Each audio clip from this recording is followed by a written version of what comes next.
अस्सलाम वालेकुम वरहमतुल्लाहि वबरकातुहू। अज़ीज़ तलबा व तालिबात, जमात दहम के उर्दू निसाब से इंशाल्लाह आखिरी हिस्सा ख़ुतूत, नसरी हिस्सा जो ख़ुतूत पर मुश्तमिल है, मिर्ज़ा गालिब के लिखे हुए ख़ुतूत है, जिसमें से हमने एक ख़त पिछले लेक्चर में देखा जो कि तहनीती ख़त था। आज हम इंशाल्लाह मज़ीद दो ख़ुतूत को देखेंगे, समझने की कोशिश करेंगे। ये दो ख़ुतूत तिजारती ख़त और ताज़ियती ख़त है, यानी तिजारत बिज़नेस के एतबार से लिखे गए हैं, कारोबारी ख़त है। और दूसरा जो ख़त है यहाँ पर तीसरे नंबर पर शामिल, वो ताज़ियत यानी कि अफसोस का इज़हार करने वाला ख़त है। तो आए हम देखते हैं गालिब साहब किस तरह से ख़ुतूत के ज़रिए हमारे निसाब पर गालिब हुए हैं। तिजारती ख़त देखते हैं हम। बना मुंशी शिव नारायण आराम के नाम, शफीक मेरे मुकर्रम मेरे मुंशी शिव नारायण साहब। देखिए बच्चों, पिछला जो ख़त हमने देखा था वो था मुंशी अब्दुल लतीफ़ साहब के नाम पर, जो कि गालिब के अज़ीज़ दोस्त के बेटे थे। इसलिए उसके जो अदबी कलमात थे वहाँ पर हमने तकल्लुफ़ के साथ साथ देखा था कि किस तरह से उन कलमात के ज़रिए हमको ये अंदाज़ा हुआ था कि किस तरह से गालिब मोहब्बत और शफ़क़त का मुज़ाहरा कर रहे हैं।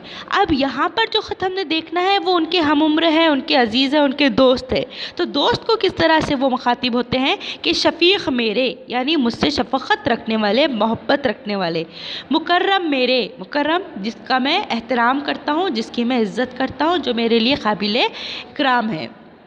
मुंशी शिव नारायण साहब, मैं नहीं चाहता कि 2 जुज़ या 4 जुज़ की किताब हो।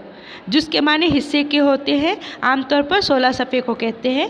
तो यहाँ पर गालिब उनसे मुखातिब होकर कहते हैं कि मैं नहीं चाहता कि किताब कैसी हो, 2 जुज़ या 4 जुज़ की हो, 6 जुज़ से कम ना हो। उनकी ख्वाहिश है कि किताब कैसी होनी चाहिए, कम अज़ कम 6 जुज़ पर मुश्तमिल होनी चाहिए। 6 जुज़ पर मुश्तमिल होने से मुराद यहाँ पर गालिबन 48 पेज होंगे, यानी कि एक जुज़ में 16 सफ़े होते हैं। तो इस तरह से अगर 48 नहीं होंगे बल्कि ज़्यादा, एक जुज़ में 16 सफ़े होते हैं, तो इस तरह से 6 जुज़ की वो किताब रखना चाहते थे। मस्तर 10-11 सतर का हो। मस्तर यानी कि जो सतूर होते हैं, लाइन जो होती है वो कम अज़ कम एक सफ़े पर 10 से 11 सतर तो होना ही चाहिए, मगर हाशिया 3 तरफ बड़ा रहे। आमतौर पर जो हाशिया होता है, मार्जिन हम जिसको कहते हैं, तो चारों तरफ से होता है, लेकिन 3 तरफ का बड़ा रखने की ख्वाहिश रखते हैं। शिराज़े की तरफ का कम हो, यानी साइड मार्जिन जो होती है जिसमें हम अहम नुकात लिखते हैं, बातों की वजाहत रखते हैं, तो वहाँ का और उस एक साइड का थोड़ा बड़ा होता है, एक साइड का थोड़ा कम, तो एक साइड का कम रखने की बात कर रहे हैं। इसके सिवा ये है कि कापी की तसीह हो, गलत नामे की हाजत ना पड़े। फिर यहाँ पर दोबारा वो कहते हैं अपने दोस्त से कि कापी जो भी बनाओगे, कापी बनाने से मुराद जो भी किताब यहाँ पर तुम छापोगे, बनाओगे, तश्कील दोगे, मुरतब करोगे, तो वो तसीह शुदा होनी चाहिए, यानी उसको पहले से पढ़ा हुआ होना चाहिए, यानी प्रूफ रीडिंग उसकी की जानी चाहिए, पहले से उस पर नज़रसानी की जानी चाहिए। मुझे मेरे पास आने के बाद ये गलत है, इस तरह से कहने की मुझे नौबत नहीं आनी चाहिए। आप ख़ुद मुतवज्जा रहिएगा और मुंशी नबी बख्श साहब को अगर कहिएगा तो वो भी आपके शरीक रहेंगे, और मिर्ज़ा तुफ्ता तो मालिक ही है।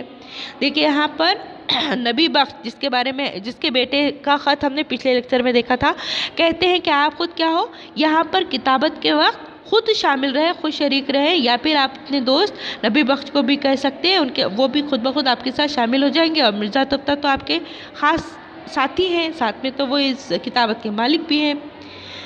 कागज़ शिवराम पूरी हो, मगर सफ़ेद और मोहरा किया हुआ और लाभदार हो, लाभदार हो, चिकना हो, बिल्कुल शिवराम पूरी कागज़ हो और बेहतरीन हो, और साथ में सफ़ेद और मोहरा किया हुआ, ठप्पा मारा हुआ होना चाहिए। फिर ये कि हाशिए पर जो लुगात के मानी लिखे जाएं तो उसकी तर्ज तहरीर और तक़सीम दिल पसंद और नज़र फ़रेब हो, यानी कि बहुत खूबसूरत अंदाज में लिखा जाना चाहिए, देखते ही नज़रों में समा जाए, इस तरह से लिखा हुआ होना चाहिए। हाशिए के कलम बनिस्बत मतन के कलम के खफ़ी हो, खफ़ी हो से मुराद यहाँ पर मुख्तसर हो, छोटी हो।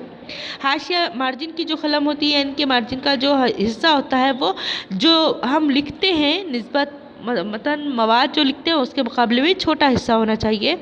मिर्ज़ा तुफ्ता को 5 जिल्दों का लिखा था, लेकिन अब आप तैयार कीजिएगा।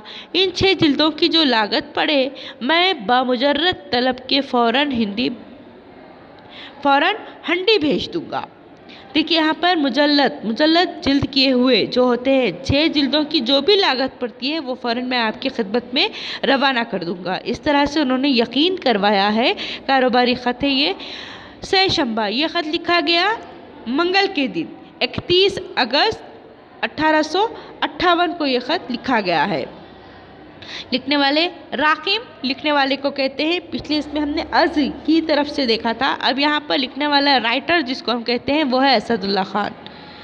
उम्मीद करती हूँ ये ख़त आपने समझ लिए होंगे। आइए हम अगला ख़त भी पढ़ लेते हैं, समझने की कोशिश करते हैं। अगला और निसाबी एतबार से आखिरी ख़त है ताज़ियती ख़त। ताज़ियत यानी कि किसी को पुरसा देना, किसी के पास किसी के इंतकाल के बाद अफसोस और मातम करने के लिए बातचीत करना। तो यहाँ पर यह बातचीत ख़त के ज़रिए की जा रही है।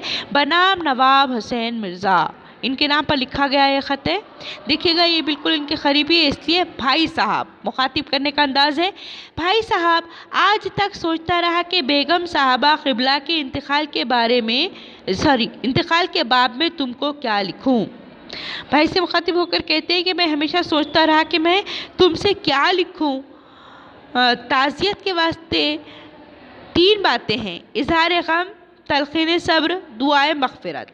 कहते हैं कि मैं बहुत चाहता था कि तुमको ख़त लिखूं, लेकिन फिर सोचने बैठ जाता कि मैं लिखूं तो क्या लिखूं, क्योंकि उनका ये मानना है ताज़ियत के लिए 3 बातें बहुत अहम होती है। ताज़ियत करना यानी किसी को दिलासा देना, तसल्ली करना, पुरसा देना, मौत पर इज़हार अफसोस करना, मातम करना।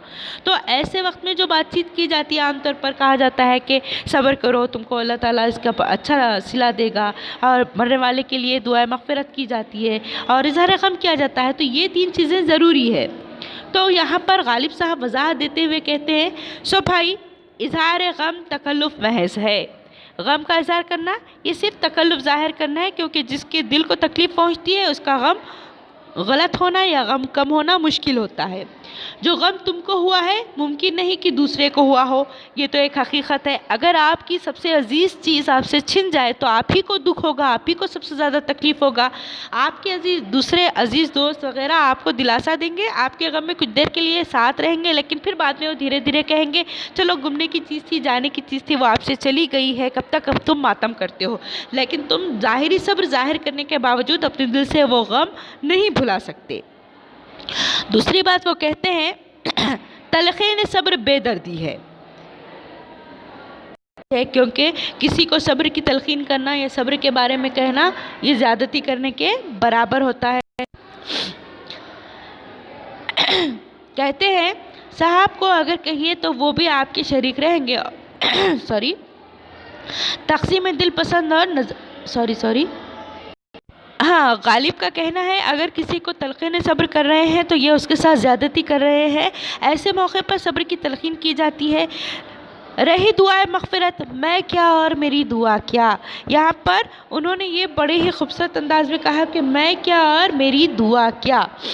ये आमतौर पर ऐसे वक्त में जब बंदा आला ज़र्फ़ होता है, जब वो इंकिसारी वो आजिज़ी अख्तियार करता है, तो इस तरह के जुमले इस्तेमाल किए जाते हैं, इस तरह के फ़िक्रे इस्तेमाल किए जाते हैं कि मैं क्या मेरी बिसात क्या, या मैं क्या मेरी दुआ क्या।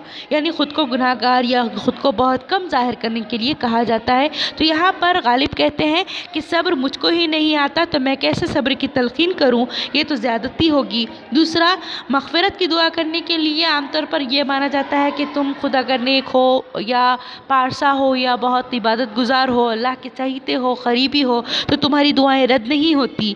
तो यहाँ पर गालिब अपने आप को इतने काबिल नहीं जानते, इसीलिए कहते हैं मैं क्या मेरी दुआ क्या। मगर चूँकि वो मेरी मरबिया और मोहसिना थी, यहाँ पर अपने भाई की बीवी के इंतकाल पर वो हमदर्दी करते हुए कहते हैं कि यहाँ पर जो है वो मेरी मरबिया थी। मरबिया कहते हैं पालने वाली। मरबिया लफ्ज़ बना है रब से, मरबिया का लफ्ज़ बना है रब से, याद रखिएगा प्यारे बच्चों, मरबिया बना है रब से। ठीक है, रब के माने होते हैं बढ़ने वाला, बढ़ोतरी वाला। ٹھیک ہے، تو اس اعتبار سے مربیہ کے معنی ہوں گے پالنے والے کے، نشوونما کرنے والے کے، آگے بڑھانے والے کے۔ رب پالنے والے کو پالنہار کو کہتے ہیں۔ اس کے علاوہ پھر اگلا لفظ ہے محسینہ۔ محسینہ احسان کرنے والے کو کہتے ہیں۔ تو یہاں پر ان کی جو بھابھی تھی، ان کے بھائی کی جو بیوی تھی، ان کی پرورش میں انہوں نے بہت زیادہ آگے رہی تھی، پیش رہی تھی، اور اس کے ساتھ ساتھ انہوں نے پرورش میں انہوں نے بہت زیادہ کام کیا تھا، پرورش کی تھی۔ اس کے ساتھ ساتھ ان کے ہر دکھ درد پریشانی میں ساتھ دیا تھا، ان پر احسان کیا تھا۔ پھر وہ آگے کہتے